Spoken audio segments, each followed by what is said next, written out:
Oh, oh, that's weird. I'm in a graveyard. Anyway, don't forget to like and subscribe to the bald icon. Hi guys, it's your boy Bald Icon. Appreciate everyone dropping in for the video. Hope you find it interesting. Please like and subscribe, guys. By the 1840s, existing graveyards were full and bodies had to be buried on top of earlier graves. Leicester's growing population meant that more space was needed to bury people. The council decided that a new public cemetery was needed. Agreement was reached in 1848 when an Act of Parliament enabled the council to go ahead with a new cemetery with the support of local Liberal MP John Biggs. The 17-acre site at Welford Road was bought. Welford Road Cemetery was opened in June 1849 by Mayor William Briggs before a crowd of over 3,000 people. The layout and buildings were designed by J.R. Hamilton and J.M. Medland, who had designed cemeteries in Birmingham and Plymouth. It was divided into two, with the northern section used for Church of England burials. The southern section was used for those from non-conformist faiths of no religion. The first person to be buried here was Hosier James Page on the 28th of July 1849. The cemetery has 286 First World War graves, hundreds from 1918 to 1919 flu pandemic, and 46 Second World War graves. The final grave plots were purchased in the 1980s. Today, a few burials in the family plots still take place.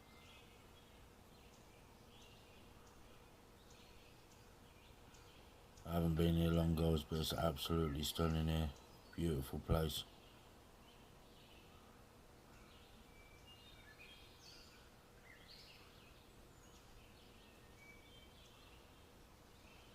Leicester, Welford Road Cemetery.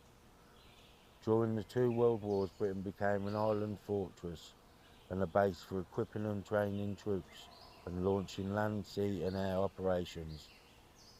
Britain was also a major centre for military medical care, with many men and women of the armed forces brought here from overseas for treatment in thousands of hospitals across the country, some of whom would not survive.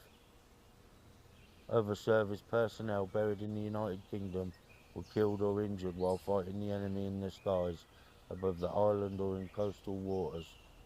The families of those who died in the UK were able to lay their relatives to rest where they wished, unlike men and women lost overseas. Today, more than 170,000 Commonwealth men and women who died while serving in the armed forces during the First and Second World Wars are buried in almost 13,000 locations across the country.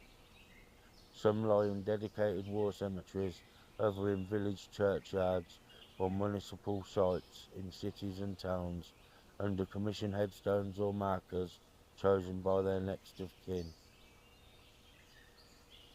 Welford Road Cemetery was originally intended as a private burial ground for dissenters, but in response to pressure from the public, Anglican burials were soon allowed in the cemetery.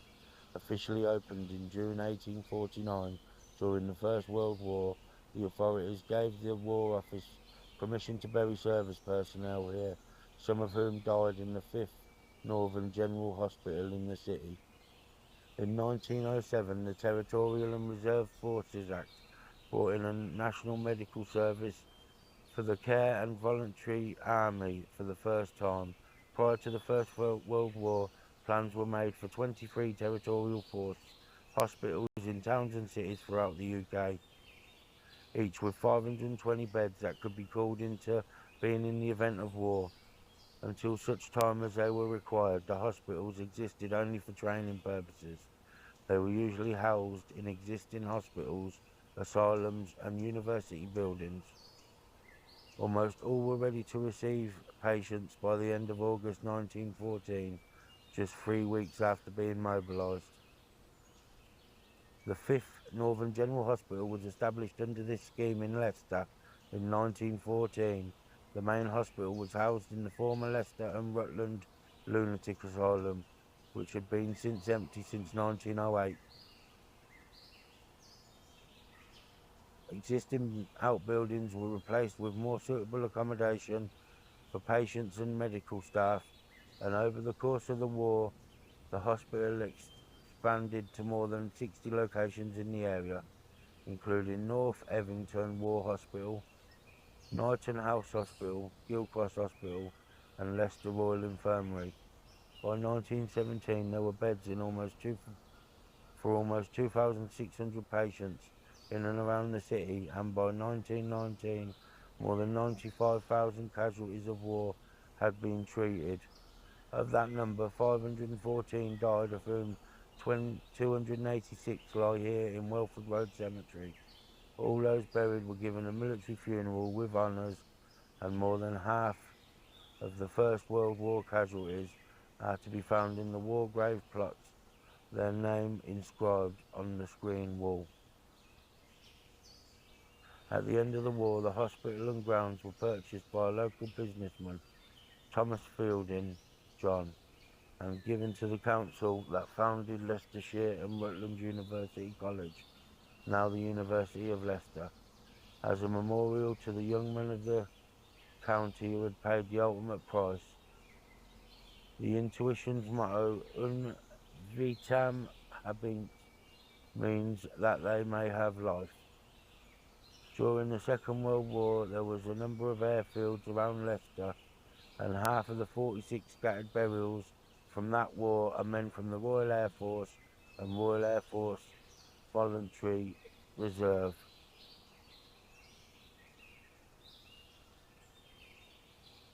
All them beautiful old headstones, guys. Gotta be one of my favourites here at the minute. Absolutely beautiful place. Massive.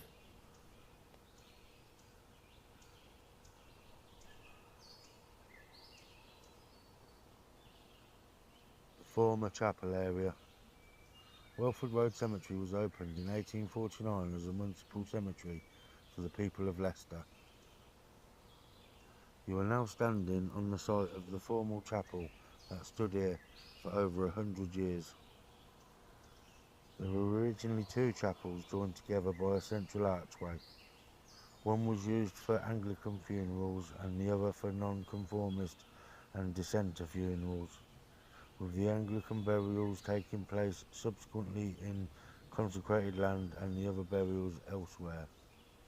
After Gilrose Cemetery was opened in the turn of the century, Welford Road Cemetery became used less and less. In 1958, the chapels were demolished, as well as the Register's Lodge by the main entrance.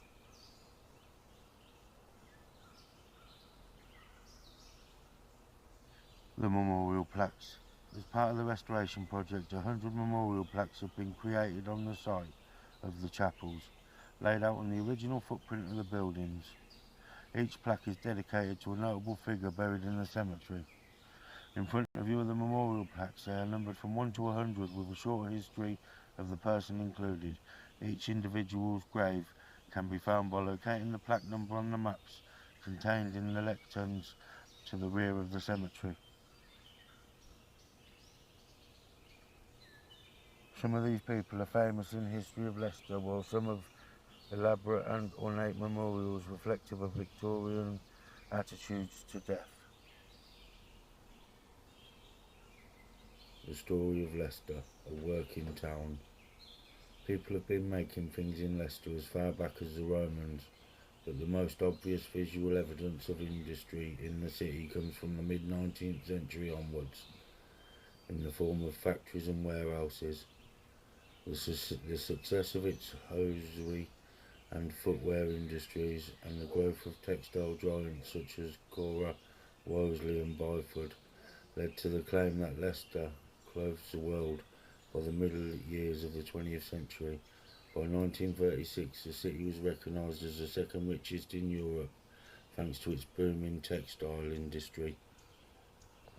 While manufacturing has been in decline across the UK in recent decades, there are many modern industries thriving in Leicester, with firms based in and around the city focused on professionalism and financial services. advanced manufacturing and engineering, life sciences, space and digital technology, and of course textiles design, manufacturing and technology. Auto Magic Car Park, Lee Circle. Originally known as the Auto Magic Car Park, Lee Circle is the oldest multi-storey car park in Europe. Coronation Buildings. Once described as a jolly piece of commercial vulgarity, the Coronation Buildings marked both the coronation of Edward in 1902 and Britain's strong ties to its Victorian Empire. Friars Mill. Friars Mill refers to a cluster of industrial buildings, some now demolished, that form an important link to Leicester's textile heritage. Shopping in Roman Leicester. The main shopping centre in Roman Leicester was the Forum, but the town's growing prosperity in the early 3rd century AD necessitated construction of a new market hall or Mycelium and on land to the north. The High Cross. The area is now Jubilee Square, would have been at the very heart of medieval Leicester. On Wednesdays a market was held at the junction of what is now High Cross Street and High Street. Glenfield Tunnel. The Glenfield Tunnel, when it opened in 1832, was the longest steam railway tunnel in the world. It forms part of the Leicester and Swannington Railway network, the first steam railway in the Midlands and one of the first in the world. King Street. The area where King Street now stands was originally developed from 1811 for residential use. By the 1850s, however, hosiery merchants started building factories and warehouses here, transforming it into a busy industrial area that lasted until 1980s. Westbridge Station. Built in 1893, the station was added to one of the earliest railways in the world, the Leicester and Swannington Railway. Parrs Bank. The present building is often said to be the most elegant bank in Leicester. It was designed by J.B. Everett and S. Perkin Pick for Parrs Bank in 1901, but became Parrs Bank of Warrington and London in 1902 following a takeover. High Street. High Street follows a route that existed in Roman times, connecting Eastgate to the Forum and Basilica, now Jubilee Square. In medieval times it was known as Forum Pecorum, Pig Market or Swine's Market, but by 1524 had been renamed High Street to reflect its increased importance. Leicester Market.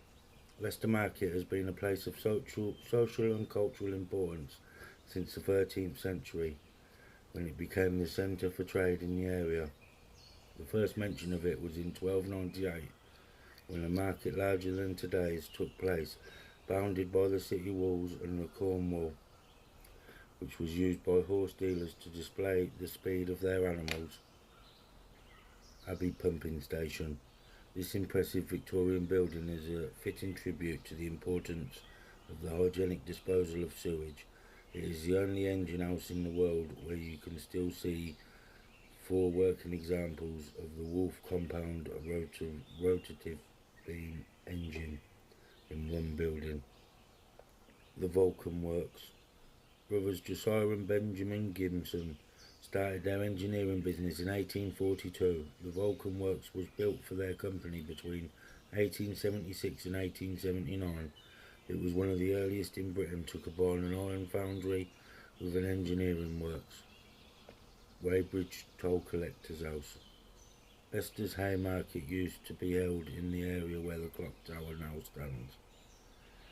In 1860s it moved to Humberston Gate due to congestion from horse-drawn traffic. Leicester Union Workhouse. Following the Poor Law Amendment Act, the Leicester Union Workhouse opened in 1839 to help the most poor in society earn a living. Wimbledon Works. The Wimbledon Works factory was built for the men's clothing business Hart and Levi, which grew rapidly with mass cheap production towards the end of the 19th century.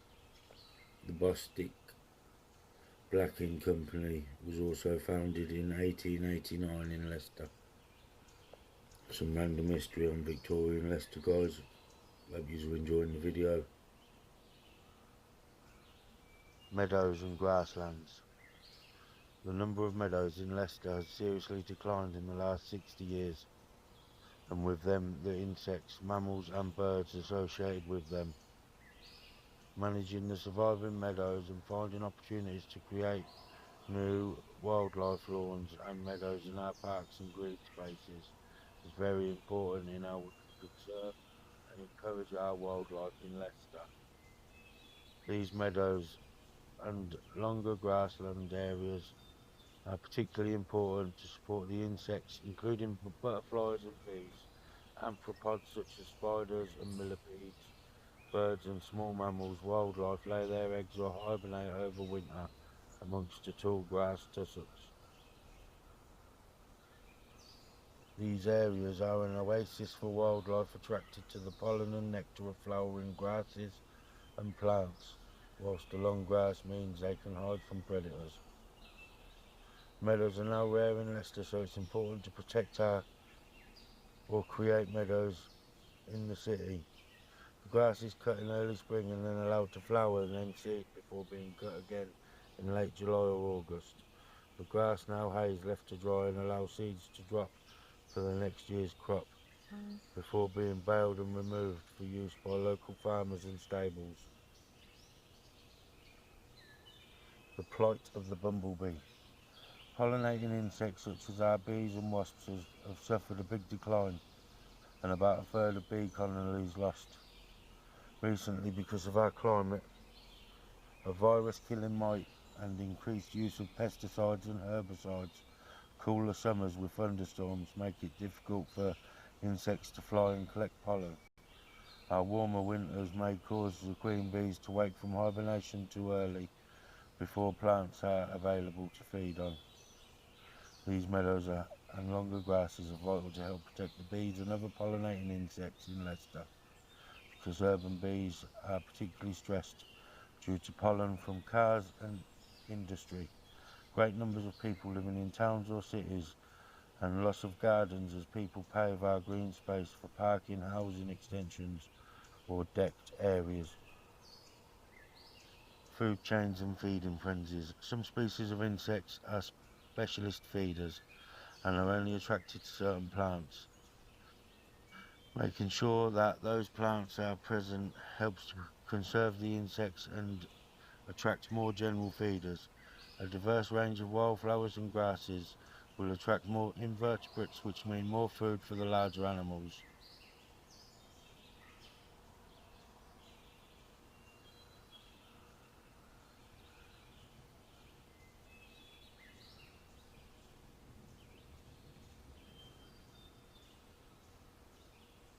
If you walk around the cemetery, you will be able to observe many different symbols on the monuments. The information here will help you understand their hidden meanings. Angel, an agent of God. Guardian of the dead, they are guides and signify spirituality. They guard the tomb, guide the soul, pray for the soul in purgatory, and direct the living visitor to think heavenward. Full column, the person has led a full life, with an anchor, an early Christian symbol of hope and at rest. Woman with cross, faith and grief. Original drawing seen with him, Rock of Ages. Celtic cross. The Celtic cross is a powerful symbolic representation of the bridge between heaven and earth. The Celts believed